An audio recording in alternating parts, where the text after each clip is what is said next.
KBS 1라디오 10시 뉴스를 마칩니다. KBS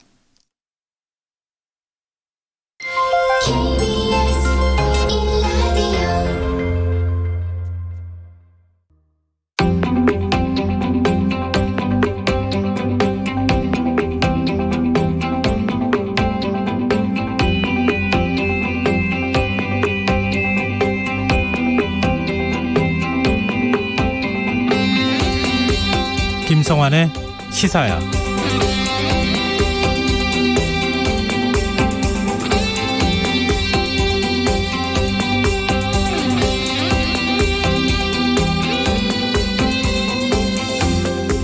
안녕하십니까. 시사평론가 김성환입니다. 대선 전국이 본격화하면서 정치권 곳곳에선 신경전이 벌어지고 있습니다. 민주당에선 대선 후보 간 네거티브 공방이 격화하면서 음주운전 전과를 둘러싼 논란과 조폭 연루설까지 등장했는데요. 도덕성 검증을 빙자한 후보 간 신경전이 위험수위에 다다르면서 경선 후보 검증단 설치를 둘러싼 자분도 커지고 있습니다. 국민의힘 상황도 다르지는 않는데요. 당내 유력 주자들이 당대표가 주관하는 행사에 연이어 불참하면서 경선 버스가 출발하기도 전에 덜컹거리고 있고요. 야권 통합 역시 순탄치 않은 상황입니다. 이준석 대표가 제시한 합당 협상 시한이 바로 이번 주지만 국민의당은 국민의힘이 독단적인 태도를 보이고 있다는 입장인데요. 양측은 서로를 향해 정제되지 않은 말들을 쏟아내면서 감정 싸움까지 벌이고 있습니다.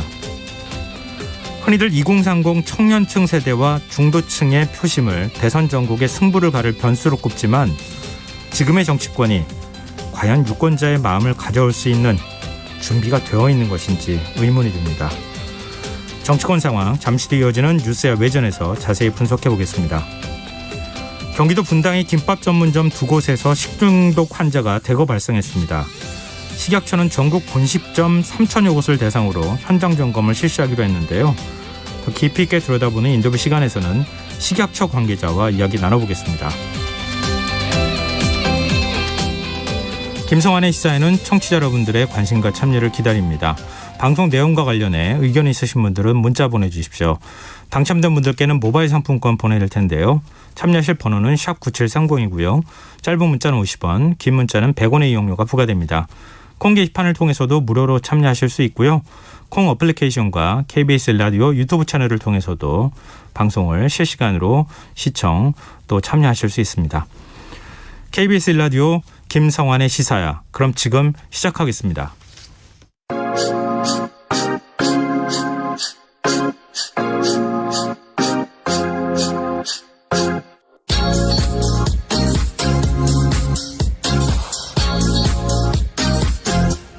KBS 1라디오 김성환의 시사야.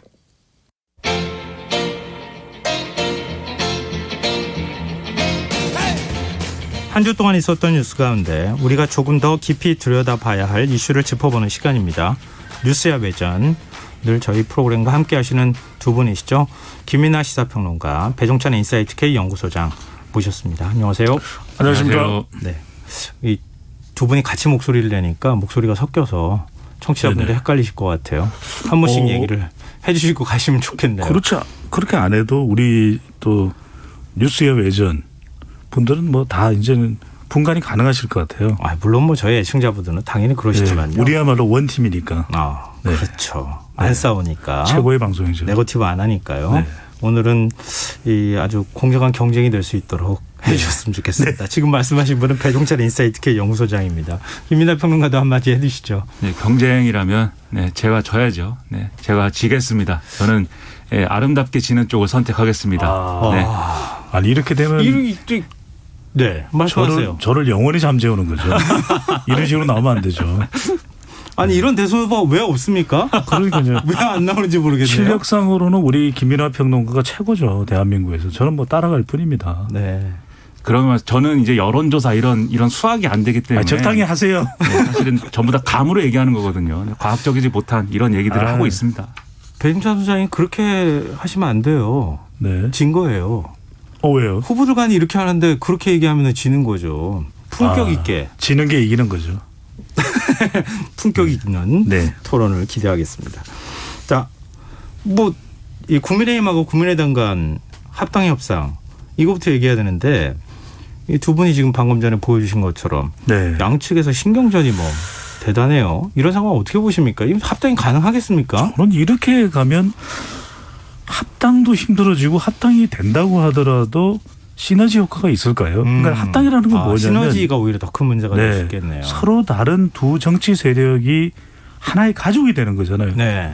서로를 배려할 필요가 있습니다. 저는 항상 합당할 때는 데이터로 쭉 분석을 해보더라도 세 가지가 있거든요. 한 가지는 뭐냐면 공감입니다. 소통부터 돼야 됩니다. 아주 긍정적인 소통. 아 그래요? 우리가 합당을 위해서는 뭘 해야 되죠? 또 두 번째는 이제 공유입니다. 가치가 공유가 돼야 되거든요. 그냥 선거에서 이기자라고 이야기하는 선거공학적인 공유 안 됩니다. 가치가 공유돼야 됩니다. 그래. 국민의힘과 국민의당이 한 글자가 다르지만 우리가 합해지면 어떤 정당이 될 거야. 이 가치가 공유돼야 지지층끼리도 결합이 되는 거거든요. 마지막으로 중요한 건 배려인데 저는 이렇게 생각합니다. 제가 아무리 뛰어나다 하더라도 우리 김민하 평론가에 대한 배려가 없으면 왜? 제가 여하튼 한국 사회에서 형이잖아요. 네. 나이상으로. 네. 뭐 나이야 가라지만. 그건 이준석 대표 앞에서 하면 안 돼요. 아니. 제가 드리고 싶은 말씀은 뭐냐면 그 의미가 아니라 그래서 배려라는 겁니다. 왜냐하면 크게 기울어진 운동장 크기의 두 정당이잖아요. 그러면 큰 정당이 작은 당을 배려해야 돼요. 그렇죠. 안 그러면 절대로 이건 화합이 안 됩니다.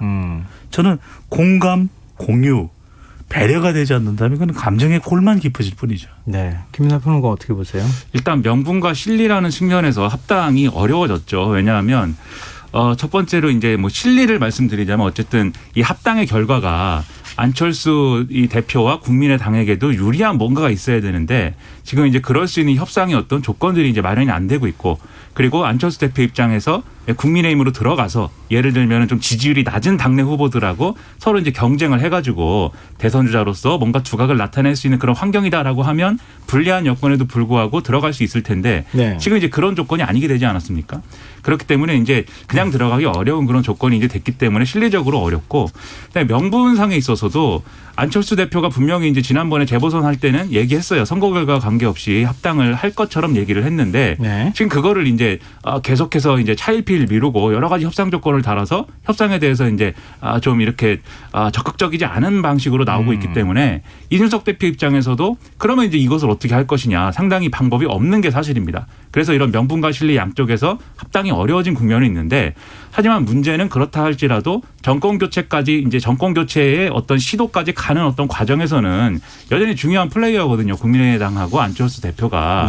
그렇기 때문에 국민의힘 입장에서 정권 교체를 뭔가 주도해야 된다고 주장하는 이 입장에서는 합당이 안 되더라도 이 합당이 안 되는 상황을 어떻게 정치적으로 포장할 거냐. 정치적으로 얘기할 수 있을 거냐. 이게 관건이거든요. 근데 그런 점에서 보면 지금 이준석 대표의 태도가 아주 안 좋습니다. 제가 볼 때는. 왜냐하면 지금 말씀하신 것처럼 큰 정당이 작은 정당을 배려해야 된다. 이것도 있는데 가령 읍소할 수 있는 거거든요. 이준석 대표가 안철수 대표에게 자꾸 이렇게 말씀하시지 말고 뭔가 정권 교체를 위해서 대의를 위해서 힘을 합쳐달라. 저는 이제 그것을 위해서 당대표가 된 것이다. 이렇게 얘기를 하면서 가야 뭔가 안철수 대표가 약속을 어겼구나. 이 맥락이 부각이 되는데 지금은 오히려 국민의힘의 대표로서 이준석 대표가 당 밖에 있는 작은 대권 주자에게 작은 당의 대권 주자에게 갑질하는 것 같잖아요. 그런 모양새가 벌어졌다는 점에서 이준석 대표가 결국은 힘 있는 정당의 대표이기 때문에 이 문제를 풀기 위한 정치력을 나름대로 발휘해야 되는 문제라고 봅니다. 두 분의 말씀을 요약하면 그동안에 안철수 대표도 정치를 해온 이유가 있잖아요. 이른바 뭐 국중주의까지는 아니더라도 중도 확장, 그렇죠. 합리적 보수든 합리적 진보든 나름 우리 사회에 합리적 대안을 제시하는 세력을 대표하는 나름의 이제 가치를 지향해 왔는데 그런 가치적인 측면에서 뭔가 존재감이 있다. 이게 하나가 있고 또 하나는 사실 재보궐선거에 그래도 1등 공신은 안철수다. 이 두 가지가 있는데 국민의힘은 그냥 막 밀어붙이니까 안철수 대표가 굉장히 좀 기분이 상할 수도 있을 것 같고요. 자존심이 좀 상하는 상황인 것 같아요. 이 말씀을 드리지 않을 수가 없어요. 왜냐하면 국민의당은 뭐 비단 이제 3명의 의원밖에 없지만 그럼에도 불구하고 그게 5%가 됐던 당의 지지율이 7%가 됐던 보수 야권이 통합한다는 데서는 큰 상징적 의미가 있거든요. 네. 그런데 이 이야기는 우리 방송에서도 제가 말씀드렸어요. 이준석 대표가 당대표가 되고 난 이후에 MZ세대의 기대가 크다. 근데 이제 합당 관련돼서 제가 어떤 말씀을 드렸냐면 적어도 두 가지는 이야기하지 말아야 된다. 하나는 이제 과거. 아니 단일화를 잘 해놓고 단일화에 승복해서 협조를 했잖아요. 안철수 대표가. 네. 그런데 왜 그때 국민의힘에 입당 안 했냐. 그 이야기를 계속해서는 안 되거든요. 하겠다 그랬는데 왜 그러니까 약속 안 지키냐. 그렇습니다. 우리도 아니 근데 그 입당과 관련해서는 입당은 아니고 단일화를 한다라고 이야기하지 않았습니까? 입당이 아닌 단일화. 네. 그리고 단일화가 된 이후에 오세훈 후보를 또 적극적으로 도왔지 않습니까? 네. 그럼 된 거예요. 두 번째는 안철수 대표가 자꾸 지분 이야기를 한다. 지분 이야기 꺼내면 안 됩니다. 당과 당 사이에서는. 그게 전제가 돼버리면 합당을 못하는 것이거든요. 그러니까 그 두 가지는 안 해야 되는 이야기인 거죠. 우리도 그렇잖아요. 남녀가 만났는데 처음부터 재산 이야기를 하기 시작한다? 그러면 안 돼요. 서로 간에 마음이 통해야 되는 것이거든요. 그렇죠. 그런데 그렇게 되다 보면 감정의 골이 깊어지면서 그러니까 국민의힘과 국민의당을 지지하는 그 지지층의 비율이 크지 않더라도 내년 대선이 굉장히 팽팽하다고 할 경우에 상당히 중요한 의미를 가지고 있거든요. 그렇죠. 지금 시속 게임에서 그러니까요. 어느 한쪽으로 이렇게 딱 얹어졌을 경우에는 한쪽으로 탁 이렇게 기울어지는 모양이 나올 수도 있죠. 그렇죠. 그러니까 정치에서 제일 안 좋은 것은 감정에 앙금을 남기는 겁니다. 그러면은 지금 권은희 원내대표가 얘기한 건가요? 독자 출마 가능성 언급이 나오기 시작했단 말이에요. 그럼 안철수 대표가 독자 출마를 할 가능성 어느 정도 보세요? 예, 김민하 평론가. 저는 독자 출마를 선택할 가능성이 그래서 커졌다고 보는데 네. 어쨌든 안철수 대표 입장에서는 이번 대선에서 뭔가의 어떤 행위를 해야 그 다음에 어떤 정치적인 스케줄이나 이런 것들을 또 이어갈 수 있는 거지 않습니까? 네. 그래서 이 정치인의 입장에서는 큰 선거, 대목이 다가왔는데 가만히 있는 것만큼 사실은 좀 손해가 없는 거거든요. 그렇기 때문에 어떤 형식으로든 출마 내지는 뭐 이런 좀 이 출마 의지를 내비친 다음에 그 다음에 어떤 방식으로든 정권 교체에 도움이 되는 어떤 그러한 시나리오를 만들어서 예를 들면 중간에 단일화를 한다거나 네. 이런 방식으로라도 이제 뭔가를 행위를 할 것으로 보이고 그런 측면에서는 합당이 되지 않는다고 한다면 독자 출마는 불가피할 것이다. 저는 그렇게 생각을 합니다. 저는 네. 이렇게 간다면은 중간에 단일화도 고려치 않고 그냥 완주해버린다. 완주 가능성이 상당히 있다고 보입니다. 왜냐하면은 일단은 소통이 안 되고 불통이 되니까 실망을 한 거죠. 네. 그리고 황망한 거예요. 왜냐하면은 이준석 대표가 당대표가 되고 난 이후에는 동네 형님이다. 금방 가까이서 만났을 때 카페 가서 만났잖아요. 맞아요. 그럼 그때 이야기를 해야 되는 건 그런 거예요. 더 이 사적인 친분을 강조하면서 그러면서 이제 더 친해지는 거거든요. 형님 한번 도와주십시오. 동생이 뭐 한번 제1야당의 대표로 잘해봐야 되지 않습니까? 아 그래요. 그러면은 그게 잘 될 수 있는데 그게 아니니까 황망한 겁니다. 그러면 마지막으로 안철수 대표나 국민의 당에서 가질 수 있는 건 뭐냐면 그 열망이 되는 것이거든요. 어떤 열망? 독자 노선으로 간다는 거죠. 독자 출마하겠다는 거죠. 여하튼 대선 결과는 유권자의 몫인 것이고 어떤 비판을 받더라도 그래야 정치 세력은 유지되는 거 아닙니까? 네. 적어도 안철수 후보가 독자 출마하기를 원하는 지지층도 있어요. 없다고 할 수는 없는 거 아닙니까? 그러면 그들의 지지를 받고서라도 난 가겠다. 왜 나중에 보수 야권이 협력하지 않나? 그건 내가 책임있냐? 그렇게 협조해 주겠다고 그러는데 이준석 대표가 저렇게 나오면서 일본군 전범 이야기하고 그다음에 계속해서 윤석열 후보가 러브콜을 했는데 국민의힘에 입당하니까 안철수 대표가 이 혼선을 가져온 것이다. 이렇게 이준석 대표가 이야기하는 것이 내가 어떻게 해야 되느냐. 이렇게 책임을 이준석 대표 쪽으로 돌리게 될 수도 있는 것이거든요. 네. 그래서 저는 독자 노선 또 완주 가능성도 상당히 지금 현재 상태로서는 커지고 있다는 거예요.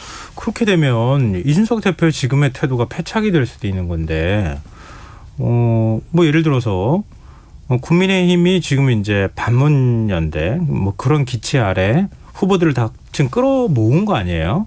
근데 이렇게 계란을 우리 경제에서도 한 바구니에 담지 말라 이런 얘기 있는 것처럼 다 담아놨다가 만약에 깨지게 되면 안철수라고 하는 존재감이 훨씬 커질 수도 있는 거 아닙니까? 근데 그럴 때 나는 독자 노선으로 가겠다. 이렇게 하면 진짜 곤란한 상황이 올 수도 있는 거 아니겠어요? 그렇죠. 그렇기 때문에 계속 이제 빌미를 주지 말아야 된다 이 말씀 드리는 건데, 그러니까는 독자 출마로 가더라도 안철수 대표가 가지고 있는 정치적 맥락이라는 게 이준석 대표한테 이제 여러모로 이렇게 탄압당해 가지고 그래서 이제 독자 출마한다 이 맥락으로 가면 그 정치적 맥락에 힘이 실릴 수밖에 없죠. 근데 그게 아니라 이준석 대표가 이 정권 교체를 위한 플랫폼으로서의 국민의힘을 계속해서 확장하는 역할을 하려고 했는데 열심히 노력을 했는데 네. 그런데 안철수 대표가 정말 끝까지 이것을 들어주지 않았다. 라고 하면 유권자들이 볼 때는 이준석이 저렇게 노력했는데도 안철수 대표 자기 고집대로 가는구나 이렇게 생각하게 되는 거거든요. 그래서 이준석 대표 입장에서는 지금 이준석 대표가 지금 뭐 이따도 얘기하겠지만 당내 경선 주자들을 놓고도 그러고 지금 당 밖에 있는 국민의당 대표를 놓고도 그렇고 상당히 본인이 센 척을 하고 있거든요. 굉장히 강한 자신감이 캐릭터다. 붙기도 했죠. 윤석열 전 총장도 입당을 하고 그러고 난 다음에. 그렇죠. 그리고 본인도 뭔가의 리더십을 보여줘야 된다. 이걸 이제 생각하는데 굉장히 강한 어떤 캐릭터, 강한 리더십으로 밀고 나가려고 하는데 이게 예를 들어서 김종인 전 비대위원장이면 이런 것도 가능합니다. 왜냐하면 이제 굉장히 연륜이 있는 어떤 캐릭터고 네. 정륜이 있는 오랫동안 정계에서 계속해서 이제 뭔가를 역할을 해왔던 사람이기 때문에 이준석 대표는 국민의 바람을 이제 타서 대표가 되긴 했지만 그 국민의 바람이라는 것도 기성 정치의 문법을 바꾸라는 거지 기성 정치대로 하라는 게 아니었거든요. 그렇다고 하면 정말 이 국민의힘을 정권 교체 플랫폼으로 만들기 위해서 내가 이 정도까지 할 수 있다. 이거 자기 희생의 어떤 그런 모습들을 보여줘야 돼요. 그러니까 이준석 대표는 그 갑질을 하는 그런 존재가 되면 안 되고 오히려 똑같은 상황에서라도 꼰대질을 당하는 존재가 돼야 오히려 이준석 대표가 할 수 있는 선택지가 늘어나는 겁니다. 그걸 염두에 두고 계속 강한 캐릭터로 밀고 나가겠다. 이 노선을 제가 볼 때는 버려야 돼요. 근데 이 화학적 결합이나 통합이 안 되면 어느 순간 김종인 전 비대위원장이 짠 나타나서 자 화해하십시오. 그런 다음에 마지못해 화해하는 척하면서 이렇게 딱 같이 김종인 비대위원장도 누구를 화해시키는 역할보다는 항상 싸우는 역할을 주로 싸우게 만들어 왔기 때문에 참 잘 될까라는 의문도 좀 있습니다. 이런 배경에는 김종인 전 비대위원장과 안철수 대표 사이도 안 좋았거든요. 네, 맞아요. 감정의 골이 상당히 네. 깊었었기 때문에 과연 그런 조정자의 역할을 할 수 있느냐. 그러니까 중도 유권자층을 흡수하는 승부사로서의 김종인 전 비대위원장의 역량은 또 탁월하게 평가를 받습니다. 그런데 뭔가 정치 세력을 화합시키고 조정하는 역량은 또 다른 문제인 것이고. 그런데 여기서 중요한 것은 답은 나와 있어요. 답은 뭐가 나와 있냐면 결국 합당을 위해서는 국민의당에 이준석도 국민의힘이 이 배려를 해야 되는 것인데 그 배려는 첫 번째 정신적인 배려도 있습니다. 연대하고 또 네. 공감하는. 근데 두 번째는 뭐냐면 과감하게 또 당직을 또 배려할 수가 있는 것이죠. 뭐 이태규 의원도 있고 네. 권은희 의원도 있고 또 다른 국민의당 당직자도 있을 겁니다. 심지어는 아니 안철수 대표에게 공동대표로 갑시다.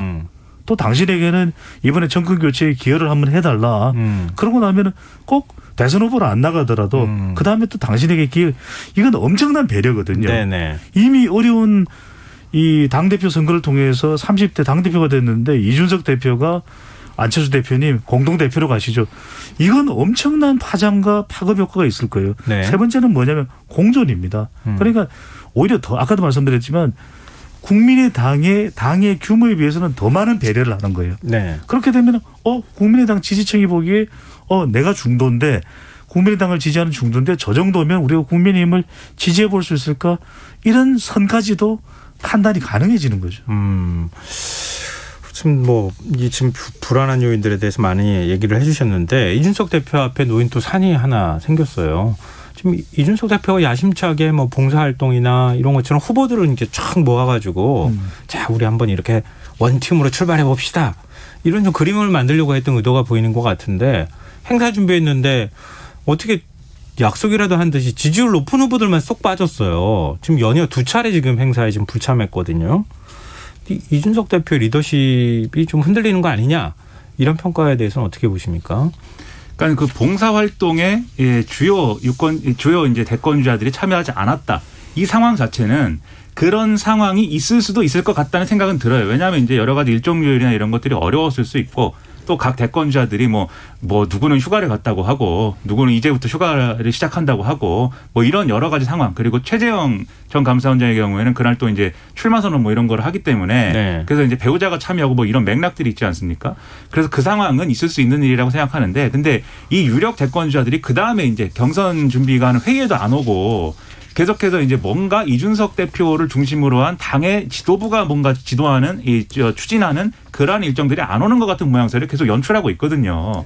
그럼 여기서 중요한 것은 대표와 지도부로서 이 상황을 또 어떻게 설명할 것이냐가 중요합니다. 국민들의 유권자들에게 네. 이 상황이 어떤 상황이다라고 설명을 해야 되는데 지금 합리적인 방식으로는 설명이 안 돼요. 그렇기 때문에 이 대권주자들하고 이준석 대표하고 갈등 구도다. 이 해석밖에 안 나오는 거거든요. 지금. 그래서 이것도 사실 이준석 대표가 풀지 못하는 난관이다. 이렇게 보이고 그리고 여기에 있어서는 책임 문제를 거론을 하자면 사실 이제 윤석열 전 총장이 제일 지지율이 크니까 윤석열 전 총장이 그 봉사활동하는 거기에 왔으면 다른 주자들이 안 왔을까요? 굳이? 뭐 왔을 것 같아요. 제 생각에는. 네. 근데 윤석열 전 총장이 안 온 거지 않습니까? 네. 거기가 안 오니까 사실은 이 군소 후보들만의 어떤 자리를 만들어버리는 말인 것처럼 맥락이 형성이 됐어요. 그렇게 왔기 때문에 윤석열 전 총장의 책임이 상당히 있습니다. 제가 볼 때는. 그리고 이후에 이제 이 보도나 이런 것들을 보면 오히려 윤석열 전 총장 측에서 다른 주요 대권주자들한테 불참하자라고 했다는 얘기도 있거든요. 그렇기 때문에 이 갈등 구도를 굳이 만들어서 윤석열 전 총장이나 이준석 대표 양쪽에게 어려운 국면을 굳이 만들 필요가 없는데 왜 이렇게 가는 거냐 저는 상당히 의문입니다. 근데 뭐 그 이른바 친윤으로 분리가 되죠. 네네. 정기석 의원은 반발했어요. 아니 대선 주자들 지금 대선 국면인데 대선 주자들이 좀 움직일 수 있도록 해주는 게 당대표 역할인데 당대표가 지금 대선 주자들 다 모아서 뭔가 보여주기려고 식으로 행사 만들려고 하니까 안 되는 거 아니냐. 좀 배려해라. 뭐 이런 주장에 대해서는 어떻게 보세요? 이게 그래서 소통이 안 되는 겁니다. 그러니까 이준석 대표가 앞으로 성공의 길에는 물론 이제 지지율이 중요한 지표가 될 겁니다. 이미 답은 나와 있습니다. 어떤 답이 나와 있냐면 첫 번째로는 자기 대권 관리를 잘해야 되겠죠. 그러면 어떻게 대권 관리를 하겠느냐에 대한 플랜이 있어야 돼요. 그러니까 후보들 각각 개인의 경쟁력을 높이면서 당에서는 어떤 지휘를 하고 어떤 관리를 하고 이준석 대표는 어떤 기여를 하는지 중요할 것이고 또 하나는 뭐냐면 이 합당입니다. 합당 문제도 잘 해결돼야 되겠죠. 그건 네. 전적으로 또 대표에게 위임돼 있는 권한이잖아요. 세 번째는 뭐냐면 최근에 또 페미니즘 논란을 겪어요. 지금 안산 선수가 우리 금메달의 절반을 따냈습니다. 그런데 안산 선수 관련해서 페미니즘 논란이 말이 됩니까? 그건 말이 안 되는 거예요. 네. 왜냐하면 남혐 단어를 사용했다고 하는데 그럼 남혐 단어를 사용하면 페미니스트입니까? 그럼 안산 선수가 지금 뭔가 우리 사회에 분란을 일으키려고 하는 겁니까? 그건 아니잖아요. 그러니까 저는 지금 국민의 밑바닥 여론이 어떻게 되느냐. 이준석 대표에게 기대하는 것은 말 그대로 MZ세대를 위한 청년 정책 그 기발한 아이디어를 내놓을 걸 기대하고 있어요. 그래서 2030의 지지율을 끌고 왔을 때 내년 대선에 국민의힘이 상당한 위력을 발휘하겠다. 그런데 여기서 두 가지만 짧게 말씀드리면 아니 세 가지 얘기했는데 두 가지 더 얘기해요. 네, 추가로 말씀드렸던 대로 관리가 잘하는데 네. 그래서 뭐냐. 대선 후보들이 이럴 거예요. 입당도 윤석열 후보 입당이 전격적이었다. 아니 이준석 후보가 호남에 내려가는 것을 아는데 월요일 하지 않고 이 직전 금요일 날 네. 입당을 한 것도 잘 이해가 안 돼요. 그것도 네. 있고 또 하나는 청년 정책은 언제 나옵니까? 지금 꽤 상당히 내놓겠죠. 상당히 시간이 네. 지났는데 MZ세대를 위한 청년 정책 안식년제 이게 여당 경선에서 나올 일입니까? 30대 당대표가 안식년제를 내놔야 되죠. 마지막으로는 변화인데 이게 여성들을 자꾸 대결 구도로 끌고 갈 이유가 없잖아요. 지금 한국갤럽이 이것만 하나 가지고 짧게 말씀드리겠습니다. 네네. 한국갤럽이 자체 조사로 지난 3일부터 5일까지 실시한 조사이고 자세한 사항은 중앙선거여론조사 심의위원회 홈페이지에서 확인 가능합니다. 어느 정당을 지지하는지 물어보았는데 전체 지지율이 30%인데 남성 34%, 여성은 25%예요. 네. 여성이 9%포인트 부족하다면 뭔가 고민해야 되는 거 아닙니까? 알겠습니다. 여기서 이준석 대표가 그래서 그리고 윤석열 전 총장이 그래서 이 그림을 어떻게 만들 거냐를 고민해야 되는데 윤석열 전 총장 쪽은 이준석 대표 계속 의심하고 우리를 뭔가 불이익을 주려는 거 아니냐. 그리고 이준석 대표는 속으로 다른 후보 지지하는 거 아니냐. 이 의심 가지고 자꾸 접근하고 네. 이준석 대표는 나를 인정하려고 안 한다. 나를 인정하려고 하지 않는다. 이런 맥락으로 자꾸 접근하고 이러면 양쪽이 싸우는 그림이 정권 교체를 뭔가 원하고 지지하는 중도층에 볼 때는 가장 안 좋은 그림이에요.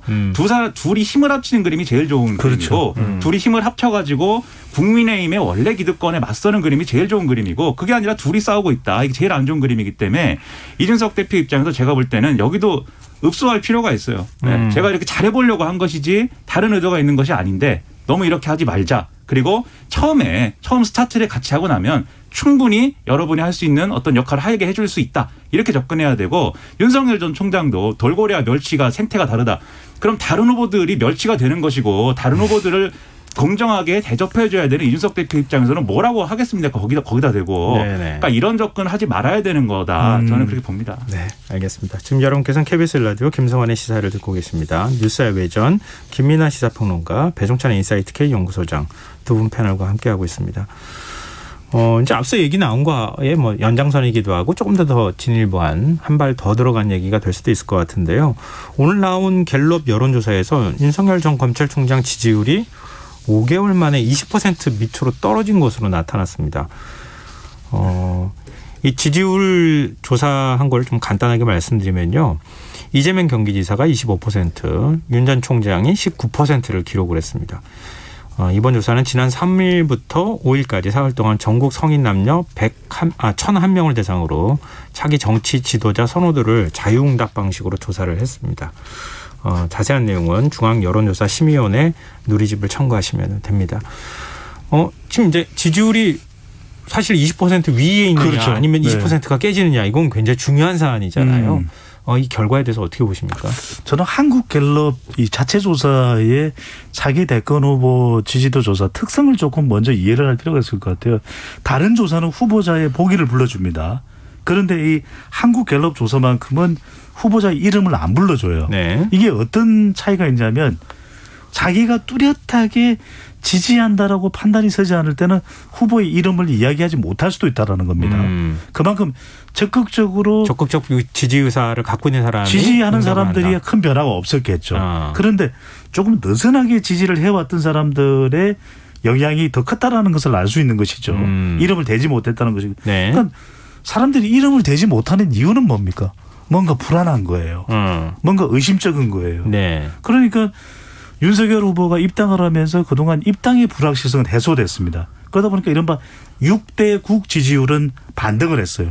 6대 국은 뭐냐면 60대 대구 경북 국민의힘 지지율입니다. 그런데 결국 후보의 확장성과 후보의 견고함은 추가적인 지지층이거든요. 그들이 네. 누구냐? 여성이고 중도고 MZ세대입니다. 네. 그런데 무엇보다도 이 여성과 중도와 MZ세대는 논란에 약해요. 그러니까 논란이 있었던 겁니다. 어떤 논란? 첫 번째 설화가 있었죠. 말실수가 있었죠. 네. 두 번째로는 의혹이 있었죠. 의혹이 풀렸나요? 안 풀렸죠. 세 번째로는 비전입니다.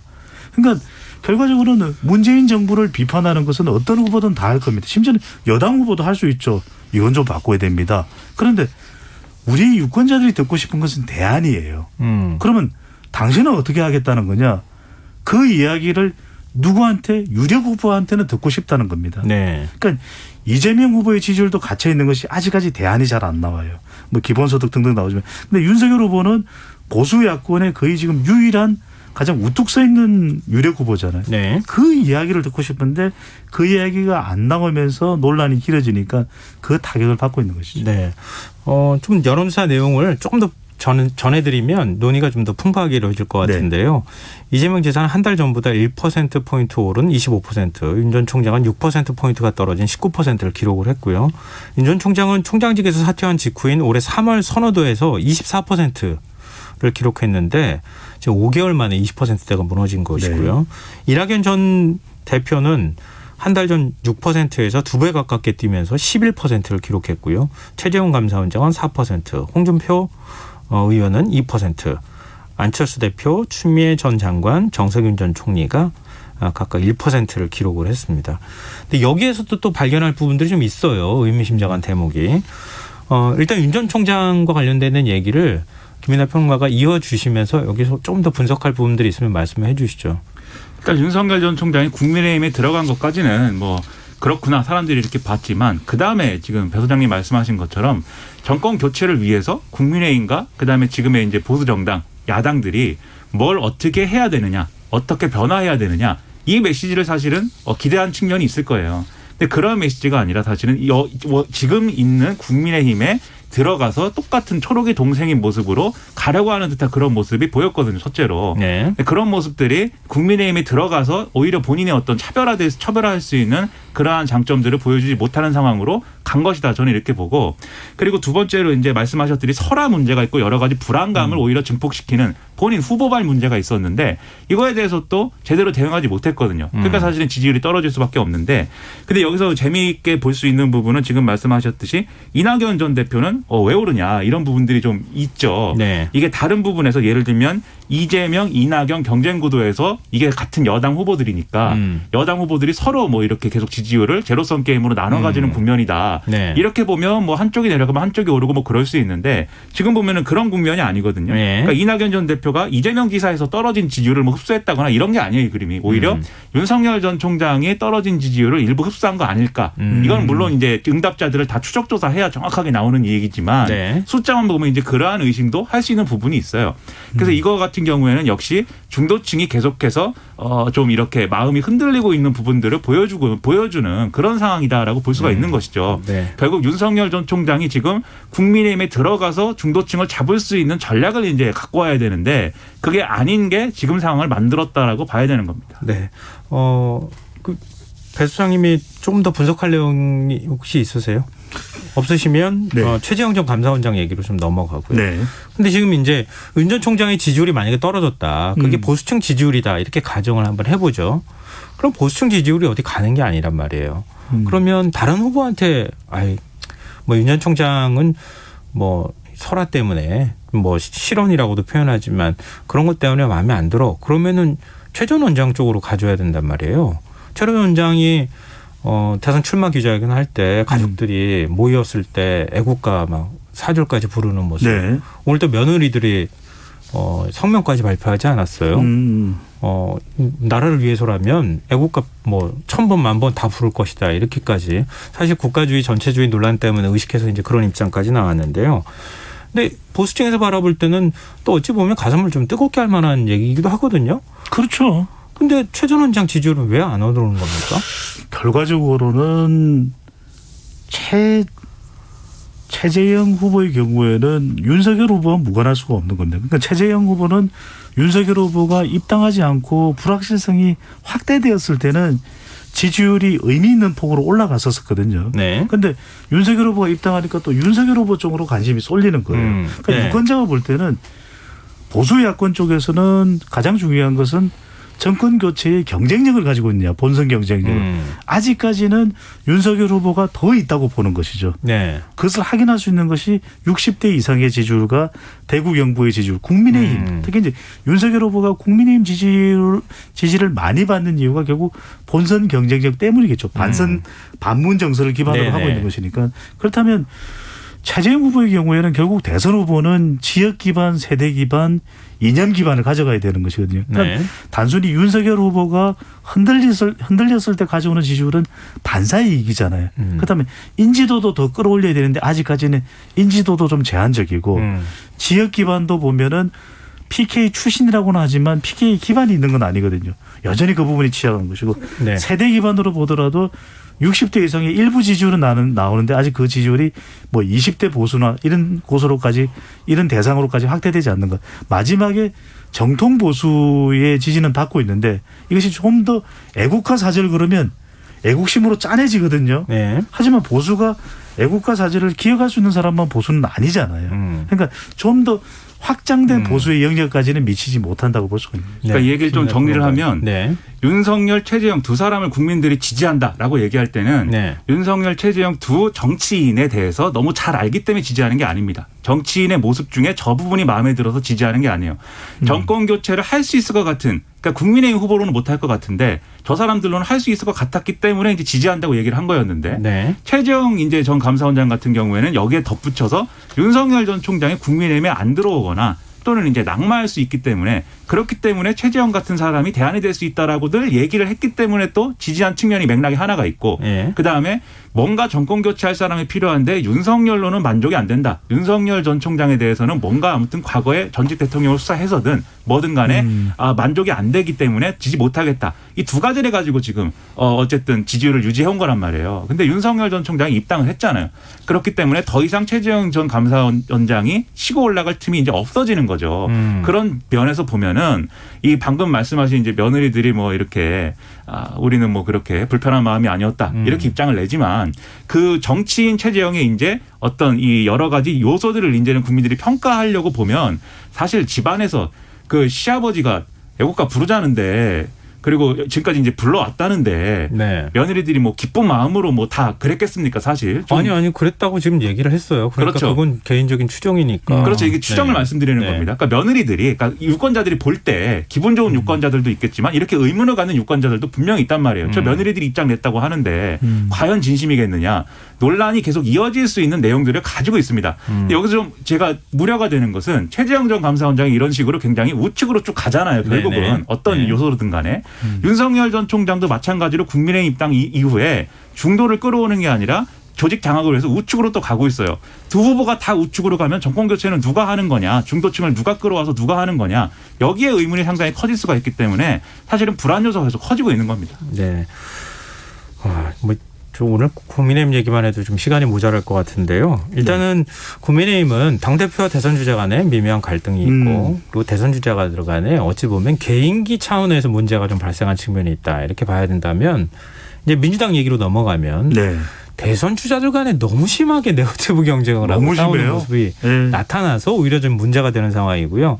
결국 송영길 대표가 상임 고문단 만나가지고 오늘 얘기를 하고 상임 고문단 입에서 이거 네거티브 경쟁 그만하고 정책 경쟁해라. 이런 당부의 메시지까지 나왔어요. 지금 네거티브 경쟁 이게 지금 후보들 간에 도움이 될 것 같습니까? 전혀 도움이 안 되죠.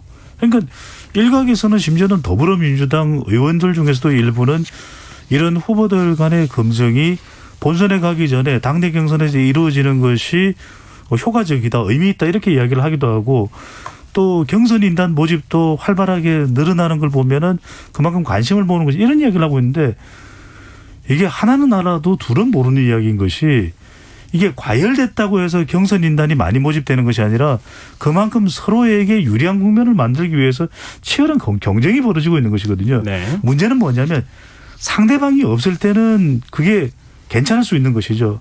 그런데 전반적으로 지금 나오는 걸 보면은 이재명 후보 또 이낙연 후보 지지층 사이에 고립이 퍼지는 겁니다.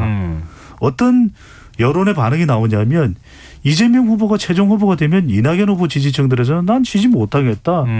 비호감이 높아지는 그런 의견들이 서로 간에 나오고 있거든요. 그 2007년 대선 국면에서 벌어졌던 일이잖아요. 2007년 대선 국면보다 더 심각한 것은 뭐냐면 2007년에 이명박과 박근혜는 같은 지역 사람이에요. 그리고 그때는 야권이에요. 네. 그리고 여권 후보가 그렇게 경쟁력이 없었습니다. 정동영 후보가. 그런데 이번의 경우에는 정권 심판 의향이 만만치가 않거든요.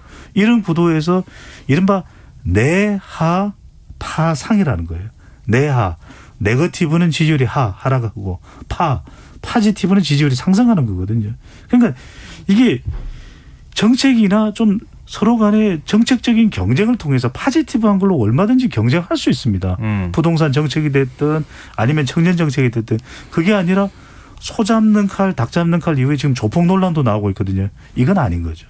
네, 김민하 평론가 어떻게 평가하세요? 그러니까 이 싸우더라도 지금 이제 정책이 아니더라도 정책 얘기하면 이제 유권자들 어려우니까 네. 정책이 아니더라도 뭔가 미래적인 얘기 할 수 있는 거거든요. 그러니까 정권 재창출을 하는데 당신은 이래서 정권 재창출을 할 수 없는 후보야를 가지고 예를 들면 싸우면 그나마 이 경선이 생산적으로 갈 수가 있습니다. 근데 지금 나오는 주제들 보면은 음주운전이라든가 뭐 능력 이런 것 몇 가지 외에는 사실 퇴행적인 얘기들이에요. 그래서 네. 무슨 뭐 조국 전 장관을 이렇게 곤란하게 만든 최성해 동양대 총장하고 뭐 사진을 찍지 않았느냐라든지 17년 전에 뭐 노무현 전 대통령 탄핵 투표를 어떻게 했느냐라든지 그다음에 뭐 이재명 후보가 뭐 이렇게 조폭과 사진을 찍지 않았느냐. 심지어 이 조폭 얘기는 호남 이 지지층이 볼 때는 이게 왜냐하면 이분 이 뭐 조폭이라고 지목을 받은 분이 그 어떤 관련 단체를 역할을 했던 분이잖아요. 회장. 네. 네. 그게 나름대로 역사적 아픔이 있는 얘기거든요. 이게 네. 그냥 무슨 조폭이 아니고. 근데 이거 굉장히 몰역사적으로 접근하고 있는 거예요. 그러니까 양쪽이 이런 식으로 태행적인 걸 가지고 싸우게 되면은 이 뭐 지지율이 안 오른다 이런 걸 넘어서 가지고 이 자체가 제가 볼 때는 매우 바람직하지 않은 어떤 모양새다라고 볼 수밖에 없어요. 그렇기 네. 때문에 그런데 결국 이렇게 서로 갈등을 이제 좀 빚더라도 마지막에 경선의 승복을 어떻게 하느냐가 저는 중요하다고 생각을 합니다. 네. 진 사람이 네. 이긴 사람이 진 사람 어떻게 포용할 것이고 진 사람은 어떻게 전면적으로 이긴 사람의 어떤 승리를 위해서 도와줄 것이냐 이 맥락이 가장 중요하기 때문에 그것까지 고려해서 경선을 치러야 된다는 생각입니다. 근데 뭐 떨어져 있는 입장에서는 싸우는 사람이 다 똑같아 보이는데 좀 우리는 안으로 조금 더 들어간다고 하면 누구 책임이 더 크다고 보세요? 글쎄 누구 책임이 더 크다기보다는 저는 지금 아니요, 뭐 저 대답하시기 어려울 거라고 생각하고 여쭤봤어요. 아니 저는 그걸 떠나서 지금 여기서 사실 더 책임 있는 쪽을 이야기한다면 당 지도부죠. 아, 당 이게 지도부다. 경선을 어떻게 구성을 하느냐가 중요한 것이거든요. 저는 네. 당 지도부가 우리는 어떻게 끌고 가겠다. 그게 이게 이 원팀 협약서 서약서를 쓴다고 해서 안 됩니다. 좀 더 공정하게 끌고 갈 수 있는 그런 가이드라인을 당 지도부가 더 적극적으로 제시하는 것이 필요하죠. 네. 이게 마지막 질문이 될 것 같은데요. 이재명 지사직 유지하느냐 마느냐. 지금 뭐 나머지 후보들이 거세게 지사직 빨리 내려놔라. 그리고 이제 이상민 지금 선관위원장도 네네. 내려놓는 게 좋지 않겠느냐 이렇게 얘기를 했거든요. 어떻게 될 거라고 보세요?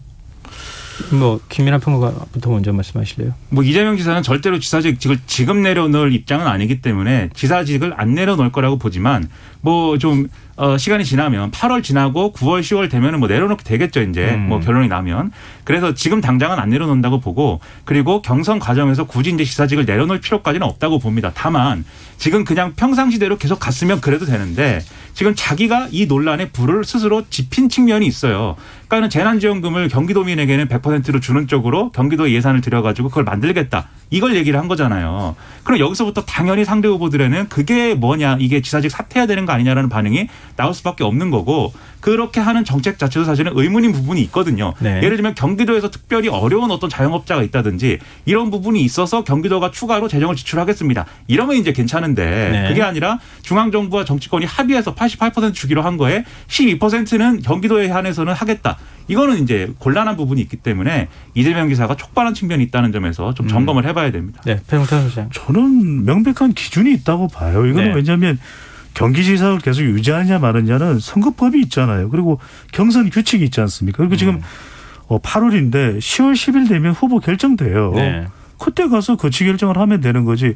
이것도 뭐냐면 그러니까 유권자가 많은 경기도 지사직을 하고 있는 게 못마땅한 거예요. 그러니까 저는 원칙이 있으면 그 기준이 왜 안 정해져 있겠습니까? 선거법 중앙선관위에 다 정해져 있죠. 네. 그대로 따라가면 되는 겁니다. 네. 공직선거법상 선거 일정 90일 전에 공직자는 직을 내려놓도록 돼 있으니까 12월 9일까지만 내려놓는 되는 상황이어서. 알겠습니다. 오늘 굉장히 뜨거운 토론 이어졌는데요. 두 분 말씀이 귀에 쏙쏙 들어온다. 청취자분들 뭔가 좀 더 생각할 수 있는 기회를 주셔서 고맙다. 안 좋은 문자는 안 오나요? 좋은 문자만 오는지. 청취자분들 사랑합니다. 네. 사랑합니다. 근데 안 좋은 문자는 얼마나 보내시는지 궁금하네요. 아니요. 안 좋은 문자 없어요. 감사합니다. 의심을 해요. 예. 제가 이제 이렇게 마쳐야겠습니다. 살아왔습니다. 네, 뉴스아외전 지금까지 김민하 시사평론가 배종찬 인사이트 K 연구소장 두 분과 함께했습니다. 고맙습니다. 고맙습니다. 감사합니다.